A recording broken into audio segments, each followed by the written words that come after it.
an end to the Giving What We Can.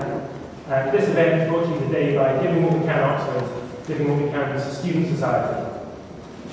And it's my absolute delight to be able to present our two speakers today. The first speaker is Professor Peter Singer, the Decamp Professor of Bioethics at Princeton University. Singer has presented and worked widely on animal ethics and climate change, but is perhaps most famous for his work on global poverty, which he's going to talk about today. Singer has been hugely influential. His book, Practical Ethics, is used as a textbook in universities across the world, and he's motivated many, many young people to take action in their own lives to help improve the lives of those living in extreme poverty in the world. And I think it's true to say that Giving What We Can as an organisation would not exist if it wasn't for Singer's work. So I'm very pleased to introduce our first speaker. Let's have a round of applause for Peter Singer.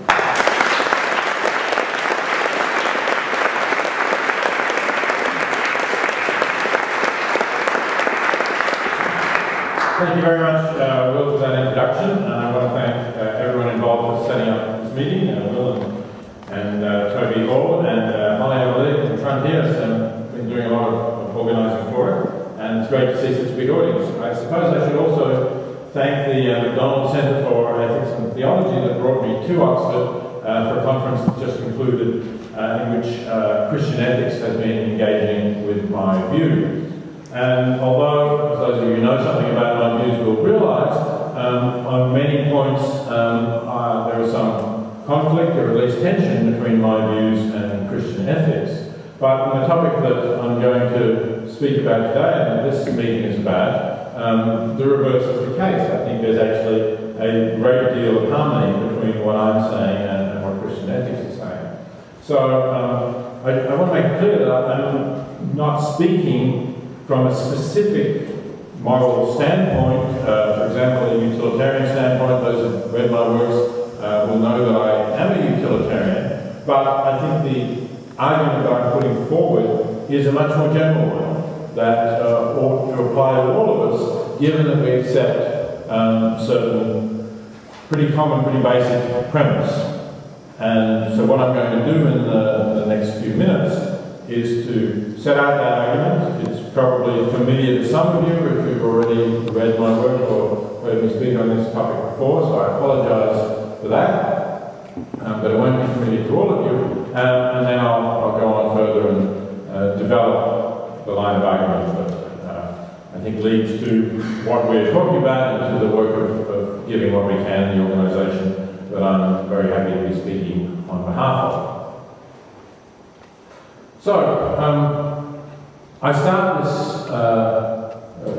discussion, I started this argument, as I did many years ago, with an article that I actually wrote when I was here in Oxford back in the 1970s, with a little story. I asked you to imagine that on your way to a lecture, you were walking across a park, perhaps you were coming across the university parks up there, and in that park there's a shallow ornamental pond. You know that it's shallow because you've seen kids splashing in it, and it's only waist deep to a 10-year-old, let's say. But as you walk past the park today, you notice some commotion in the water, and when you look more closely, you see to your surprise that it's a much smaller child, a toddler, who appears to have fallen into the pond and is flailing around, apparently in serious danger of drowning.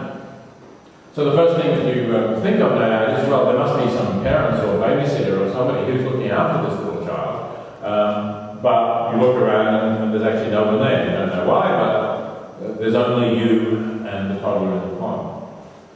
So your next thought is, well, I better leap into the water and pull the child out. I know there's no danger to me, of course, in doing that because it is shallow. But then the thought occurs to you that you're wearing your most expensive pair of shoes that you bought recently and that you're particularly fond of, and they're not the kind of shoes that would stand up to getting immersed in muddy water. So if you do that, you don't have time to get them off either. If you do that, you're going to ruin your most expensive pair of shoes.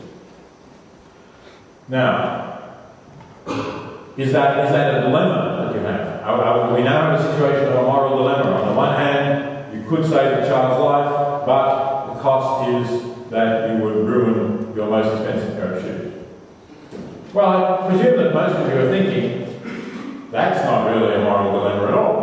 you can't weigh up a child's life against the cost of a pair of shoes.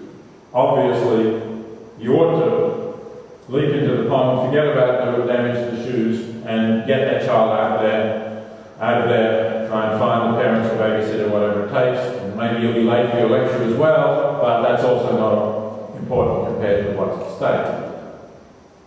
So I hope you did have that reaction. Sometimes in the past I've asked for a show of hands, and generally everybody does have that reaction. So I think that's the right reaction to have. And I think that when we think about this, we would really feel that if you acted differently, if you thought, for example, well, look, after all, it's not my child, and I'm not responsible for the child being in the pond, so it's none of my business, so I'll just go on my way. Book the lecture, preserve my shoes, forget about it. I think if you think about somebody doing that, you would think that not only that wasn't the nicest kind of person you would want to have as your friend, but I think you would think that person is really doing something very bad. You might even think that person is some kind of moral monster, that they could not save a child's life, and they can easily save that child's life for a minor cost, like the cost of a pair of shoes. So if that's the reaction that we have, I think we should, then let's pull back from that imaginary situation and look at the situation of the world in which we're living. I think we probably all know some of these figures that get put around in various vague forms, but probably most people have some rough figure like there's about 1 billion people in the world living on $1 a day, which is roughly right. On the one hand, it's somewhat, according to the latest figures from the World Bank, it's somewhat more than 1 billion, it's 1.4 billion. On the other hand, they up the $1 a day to $1.25 as what they call the line of extreme poverty. So the people they call as living in extreme poverty, that 1.4 billion, are living on less than $1.25 per day. But then another adjustment that you have to make is that this $1.25 is what's called purchasing power parity.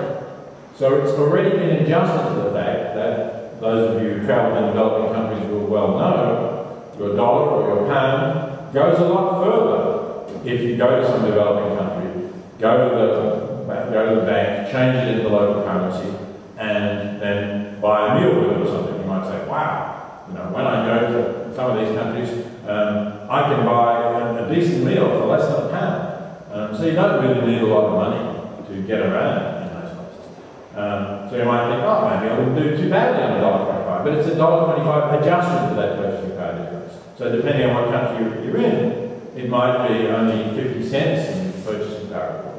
So we've got a lot of people living on very little money, and then think a bit about what that means. Well, it means that they lack many basic necessities. A lot of them do not have the security of having enough food all year round for themselves and their family.